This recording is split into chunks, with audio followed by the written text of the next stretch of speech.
নমস্কার বন্ধুরা, Rina's cooking with নেচারে আপনাদের সবাইকে স্বাগত। চলে এসেছি আজকের রেসিপি নিয়ে। আজকের রেসিপি আমি দই বড়া করে দেখাবো। আমি কিভাবে এই দই বড়াটা করি সেই রেসিপিটা আপনাদের সঙ্গে শেয়ার করব। আসুন তাহলে দেখে নেওয়া যাক আমার আজকের রেসিপি। দেখুন, দই বড়ার জন্য এখানে আমি বিউলির ডাল নিয়েছি। বিউলির ডালটা আমি 7 থেকে 8 ঘন্টা ভিজিয়ে রেখে দিয়েছি। ডালটা ভিজে গেছে, এই ডালটা আমি ভালো করে পেস্ট করে নেব। আমি এখানে একটা মিক্সির জার নিয়েছি। মিক্সির জারের মধ্যে ডালটা দেবো, ডালটা দিয়ে ভালো করে পেস্ট করে নেব। আর ডালটা পেস্ট করার সময় কিন্তু বেশি পাতলা করলে হবে না, আর এর মধ্যে আমি জল দেব না। যতটা জল না দিয়ে ডালটা বাটা যায় সেইভাবে মিহি একটা পেস্ট বানিয়ে নিতে হবে।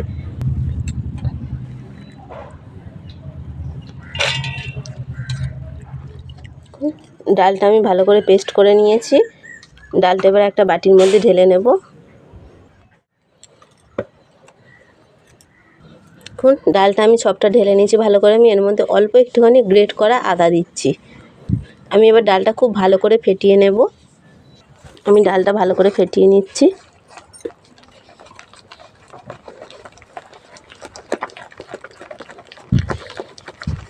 ডাল কিন্তু যত ভালো করে ফেটানো হবে দই বড়া কিন্তু তত স্পঞ্জি হবে আর নরম হবে। দেখুন, ডাল খুব ভালো করে ফেটিয়ে নিয়েছি। ডালটা ফেটানো হয়েছে কিনা কিভাবে বুঝবেন? অল্প একটুখানি ডাল নিয়ে এখানে দেখুন 1 বাটি জল নিয়েছি। এইভাবে যখন ডালটা দেবেন, ডালের পেস্টটা এইভাবে ফুলে উঠলে, জল থেকে ভেসে উঠলেই বোঝা যাবে যে ডালটা কিন্তু ভালো করে ফেটানো হয়ে গেছে। আর ডাল ফেটানো হলে দেখুন ডালটা কতটা ফুলে উঠেছে, আর ডালের কালারটা কিন্তু আরও সাদা হয়ে যাবে। পরিমাণ মতো সাদা তেল দিয়ে দিয়েছি। তেলটা গরম হতে থাক, আমি ততক্ষণ ডালটা আর একটু ভালো করে ফেটিয়ে নেব। হয়ে গেছে, আমি একটু জল হাত দিয়ে নিয়েছি। এইভাবে করে হাতে বড়া নিয়ে এইভাবে করে আমি ছেড়ে দেবো বড়াগুলো।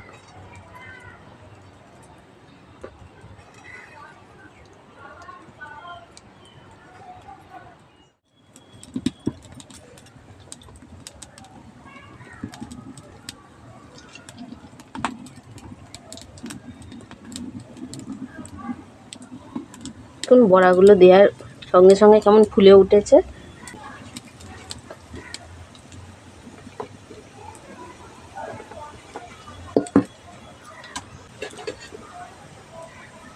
এক পিঠ ভাজা হয়ে গেলে উল্টে দিতে হবে।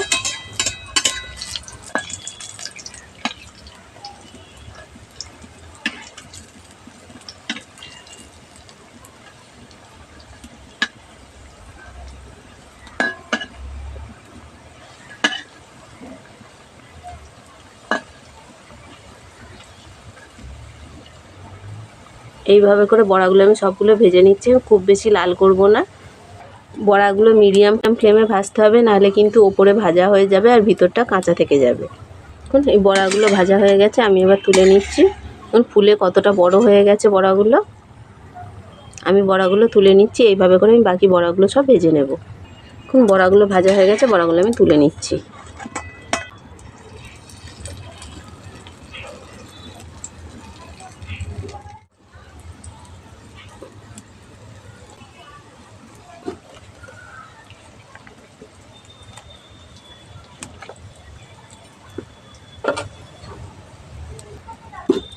এখন বড়াগুলো কতটা ফুলে গেছে শুনি।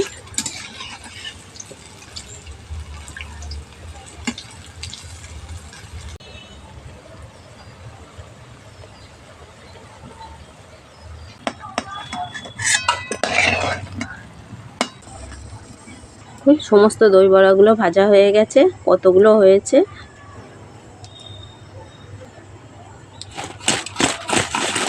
কতটা মুচমুচে আর ক্রিস্পি হয়েছে। হাতে করে এরকম করে চাপ দিলেই কিন্তু ভেঙে যাবে।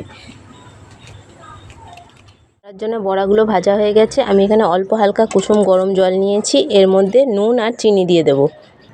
1 চামচ মতো নুন দিলাম, 1 চামচ চিনি দিচ্ছি। এবার জলটা ভালো করে গুলে নেব। নুন আর চিনি দিয়ে জলটা গুলে নিয়েছি। এর মধ্যে এই বড়াগুলো দিয়ে দেব।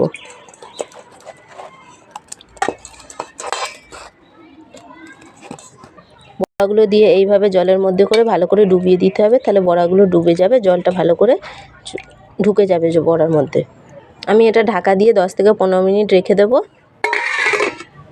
বাকি বড়াগুলো আমি একটা এখানে এয়ারটাইট কন্টেনার নিয়েছি, ওর মধ্যে বড়াগুলোকে আমি রেখে দেবো, ফ্রিজে স্টোর করে রেখে দেবো।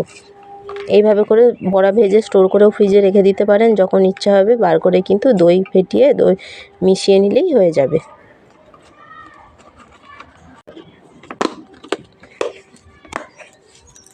দই বড়ার জন্য দই লাগবে। আমি এখানে 300 গ্রাম দই নিয়ে নিয়েছি, টক দই। দইটা ভালো করে ফেটিয়ে নেব। দইয়ের মধ্যে অল্প একটু নুন আর চিনি দেব। আমি চিনি দিচ্ছি, 3 চামচ মতো চিনি দিলাম। মিষ্টিটা আপনাদের পছন্দ মতো, টক মিষ্টিটা পছন্দ মতো দেবেন। অল্প দিচ্ছি নুন, হাফ চামচ দিচ্ছি বিট লবণ। দইটা ভালো করে ফেটিয়ে নেব।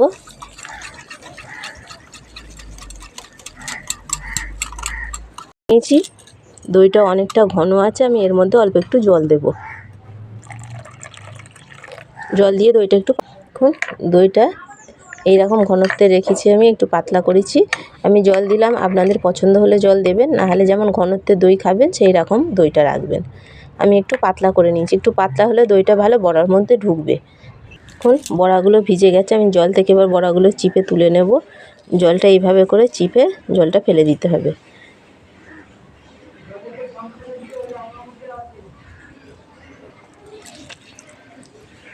হালকা হাতে করে জলগুলো চিপে তুলে নিতে হবে, নাহলে কিন্তু বড়াগুলো ফেটে যাবে।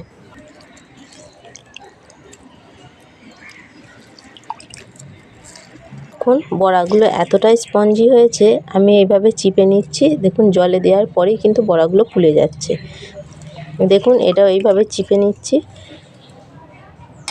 দেখুন কতটা ফুলে গেছে জলে দিয়ে। জলে দিলেই কিন্তু ফুলে যাচ্ছে কতটা। সব বড়াগুলো আমি জল থেকে চিপে তুলে নিয়েছি। এবার আমি দইয়ের মধ্যে বড়াগুলো দিয়ে দেবো। দইটা নিয়েছি, এর মধ্যে বড়াগুলো দিয়ে দেব। সব বড়াগুলো এর মধ্যে ধরবে না, আমি অল্প কটা বড়া দেবো এর মধ্যে। এইভাবে দইয়ের মধ্যে ডুবিয়ে দিতে হবে বড়াগুলো। এইভাবে চেপে চেপে দইয়ের মধ্যে ডুবিয়ে দেব। আপনারা যদি দই বড়াটা ঠান্ডা খেতে পছন্দ করেন, এই পর্যায়ে রেখে এইভাবে দইয়ের মধ্যে ডুবিয়ে রেখে কিন্তু ফ্রিজে 1 ঘন্টা রেখে দিতে পারেন। তারপর ফ্রিজ থেকে বার করে চাটনির সঙ্গে পরিবেশন করতে পারেন। দই বড়াটা আমি এর মধ্যে ঢেলে দিলাম। বাটিটা ছোট হয়ে গেছে, একটা বাটি নিয়েছি, দই বড়াটা দইয়ের মধ্যে ভিজিয়ে রেখেছিলাম। একটা বাটির মধ্যে দই বড়াগুলো এবার এইভাবে তুলে দিচ্ছি। তুলে আমি প্লেটে সাজিয়ে নিয়েছি। ওপর দিয়ে দইটা এইভাবে করে দিয়ে দিচ্ছি। আমি এখানে তেঁতুলের চাটনি আগে থেকেই তৈরি করে রেখেছি। তেঁতুলের চাটনিটা আমি ওপর দিয়ে দেবো। এইভাবে করে তেঁতুলের চাটনিটা দিয়ে দিচ্ছি। আমি ধনেপাতা চাটনির রেসিপিটাও আপনাদের সঙ্গে শেয়ার করেছি। ধনেপাতা চাটনিটাও দিয়ে দেবো ওপর দিয়ে।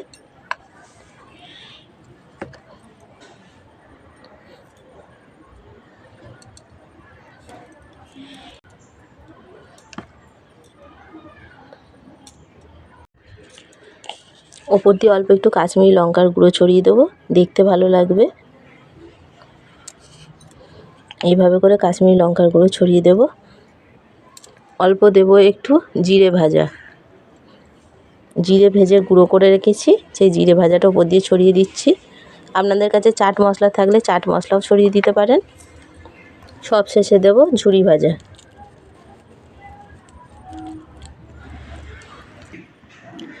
দই বড়া কিন্তু পরিবেশনের জন্য একদম রেডি হয়ে গেছে। দই বড়ার রেসিপিটা যদি আপনাদের ভালো লেগে থাকে, একটা লাইক কমেন্ট শেয়ার করবেন আর চ্যানেলটা সাবস্ক্রাইব করে আমার পাশে থাকবেন। ফিরে আসবো অন্য কোনো রেসিপি নিয়ে। বাড়িতেই কত সহজে দই বড়া বানানো যায়, এইভাবে কিন্তু বানিয়ে খেয়ে দেখতে পারেন, তাহলে আর বাইরে থেকে কিনে খেতে হবে না। এইভাবে বাড়িতে কত সহজে বানিয়ে ফেলা যায়। দেখতে কত সুন্দর লাগছে, খেতেও কিন্তু ততটাই ভালো লাগবে।